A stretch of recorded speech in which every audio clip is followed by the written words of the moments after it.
When Nigeria's headline inflation eased to 32.15% in August 2024, down from 33.4% recorded in July 2024.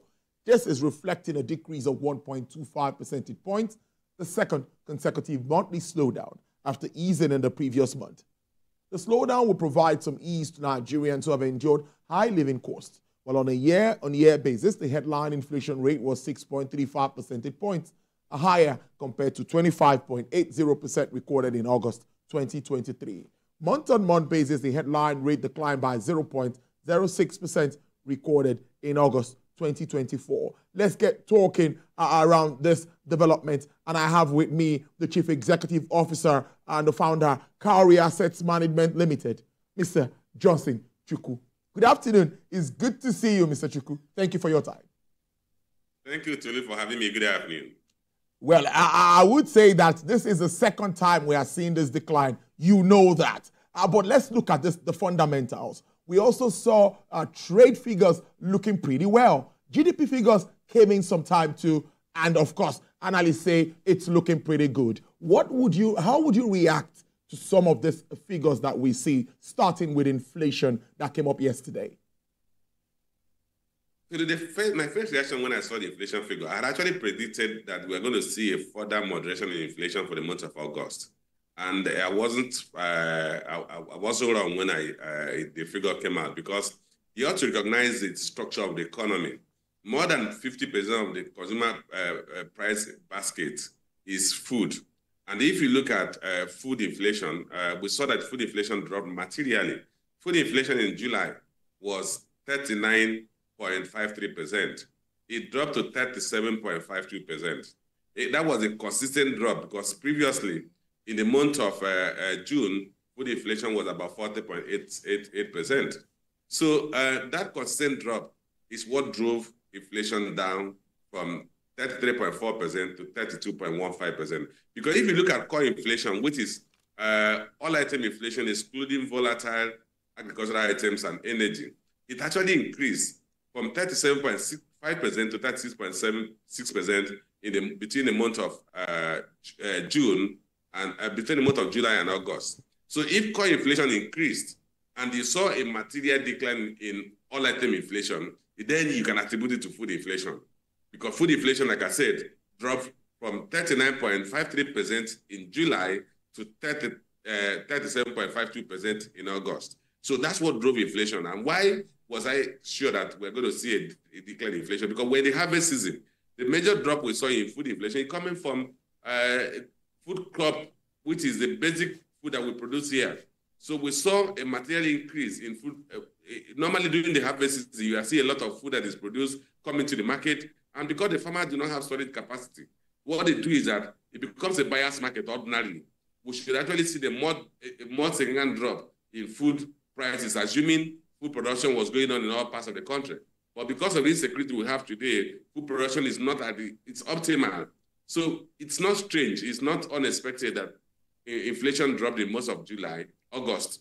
But bear in mind that that drop was driven solely by decline in food prices.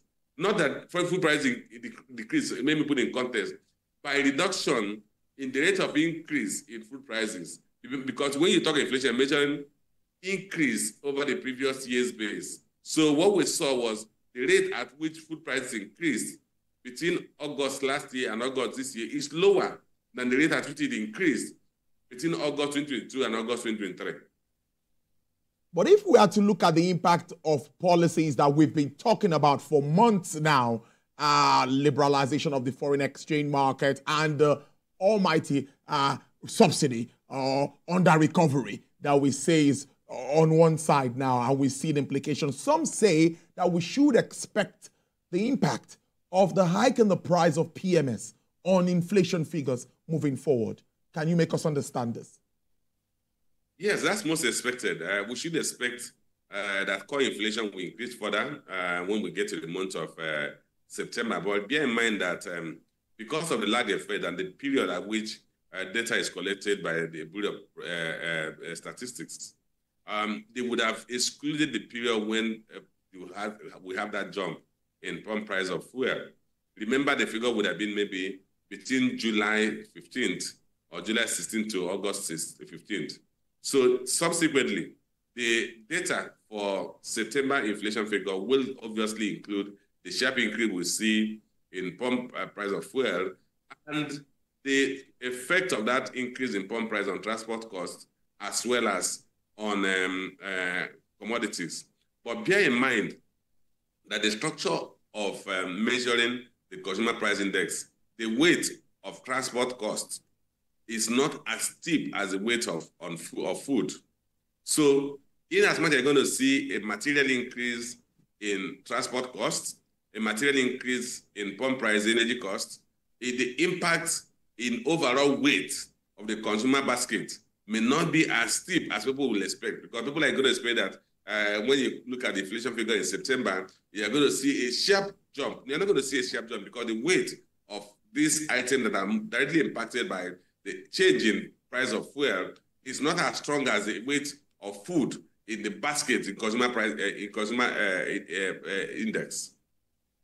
This energy cost that we've talked on, you know, it's really topical, and I'd like us to stay a bit before we now go back to, of course, inflation and its fundamentals. Now, we have talked about this on this program many times, that local refining is the way to go.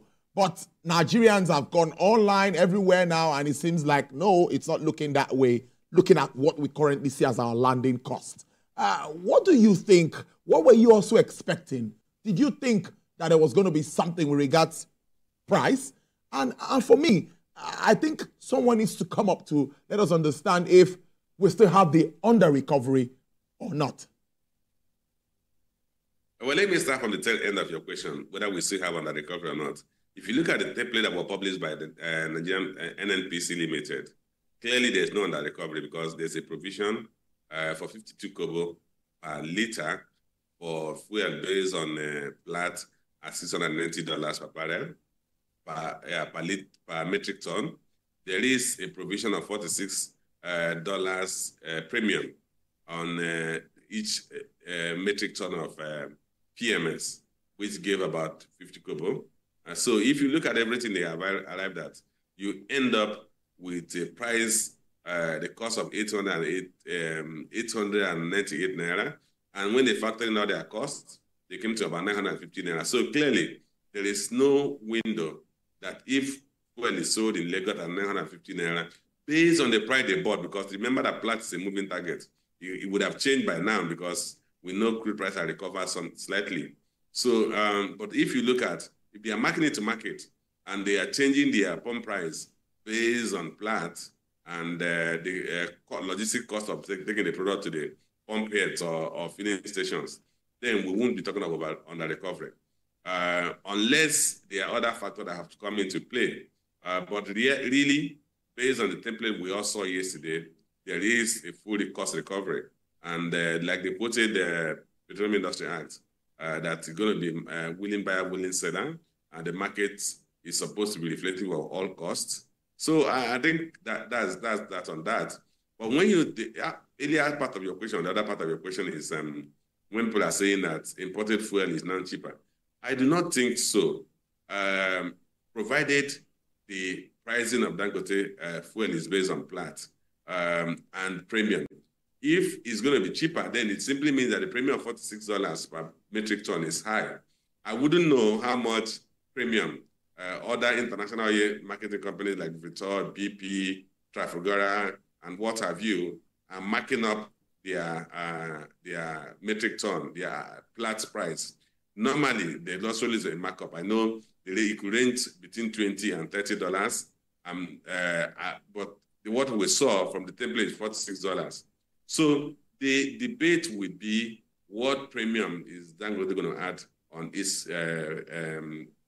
product is selling to NNPC or selling to Nigerian importers or consumers, and what premium will other international oil marketing companies add to the Plat price. So that's the key thing, because Plat is an international price which is open to everybody's knowledge and is not hidden. So it's all about what is the trader's margin that will determine whether imported fuel will be cheaper than Dangote refined fuel. Now let's look at the impact of this price of PMS of course, diesel has also been deregulated on the movement of foodstuff from rural to urban areas. I'm looking at what the implication of what this would be and how that will impact us at the end of the day. On the other side of my question again, it's a two-in-one question again. We are yet to see states implement the new minimum wage. How do we balance all of this up? Well, like I said earlier, any increase in the pump price will have a detrimental effect on the standard of on the price levels across different commodities, including food items. The only difference is that it may not be as steep when they measure it by the Nigerian Bureau of Statistics. Remember that you need the price of transport costs have all gone up across the country. Even the intra-city movement have all gone up.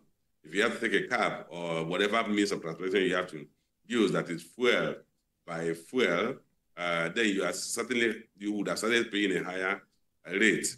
So, and for traders and farmers and those who are going to bring the farm produce from the rural areas to the urban areas, they have to cover their costs of transporting to those rural areas and bringing the goods to the cities. So that will be factored into the cost of whatever is sold in the urban area. So you're going to see a further disparity between rural inflation and urban inflation.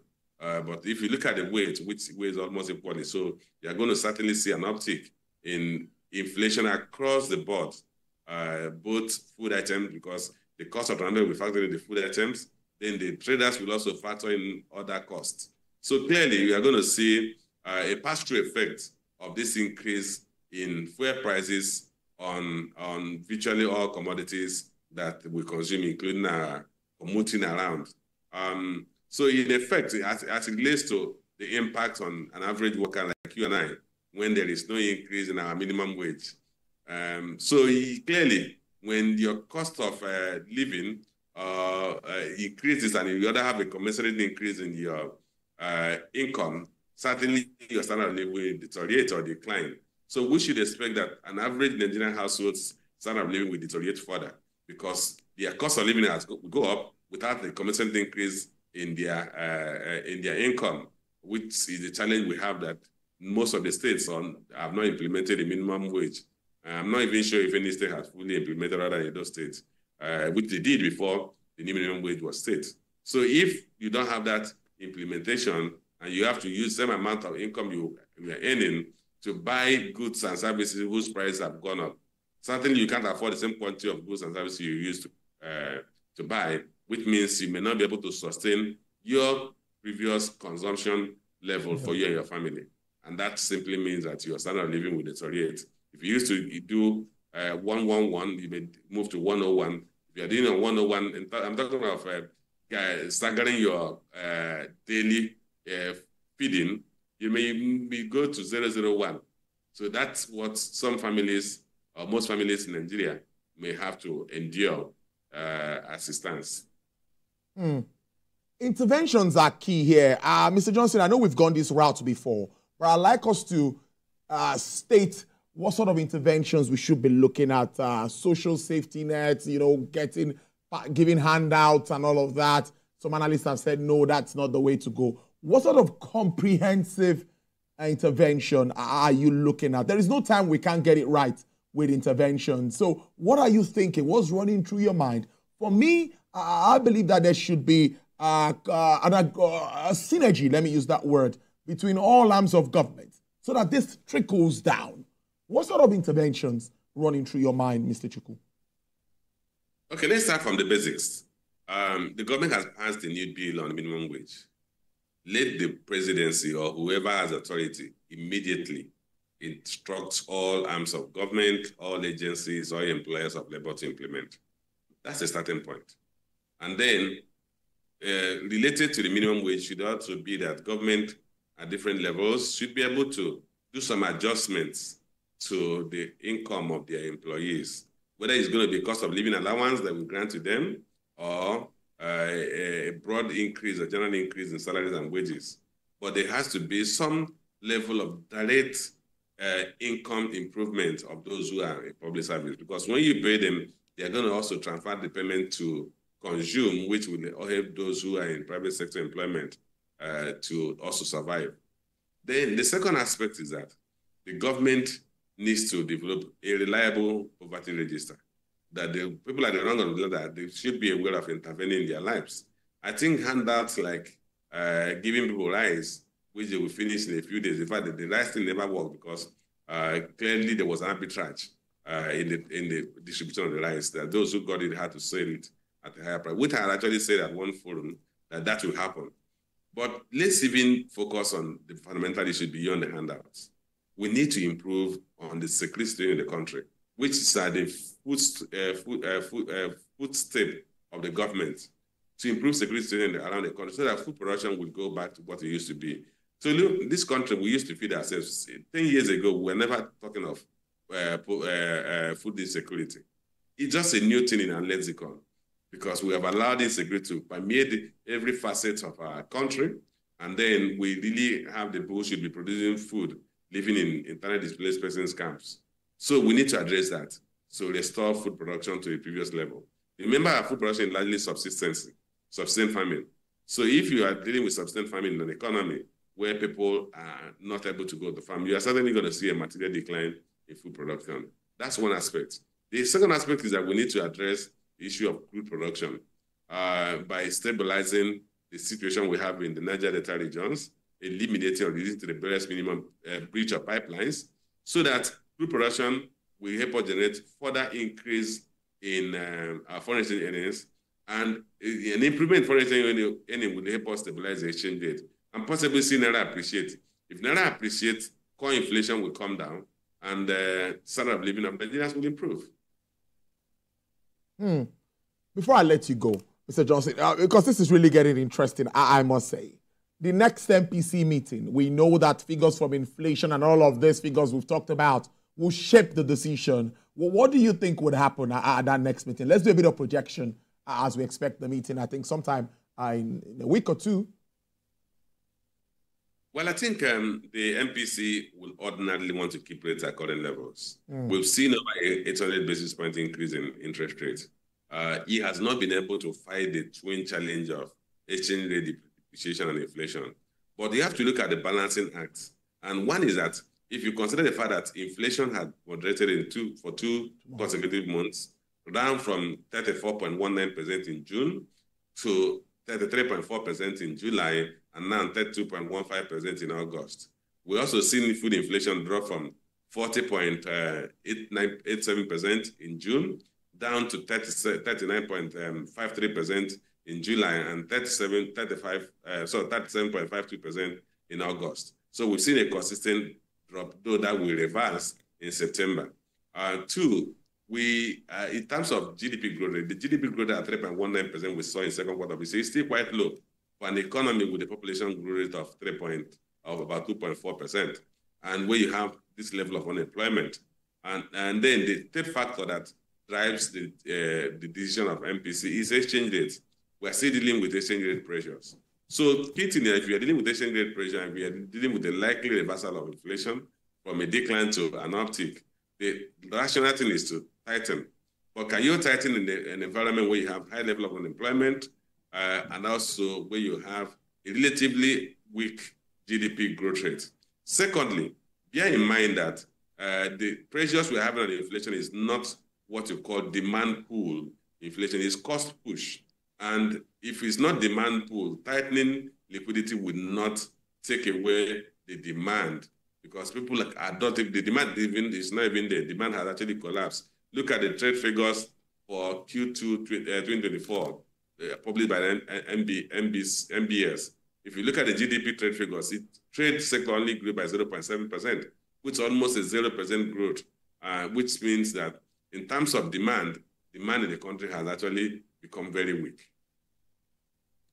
I must thank you so much for your time, Mr. Johnson Chukwu, founder, CEO, Carrier Assets Management Limited. Thank you for your insights as usual. Enjoy the rest of your day. Thank you for having me. Well, coming up next on the show, we shift our focus to the crypto market. Yes, you want to hear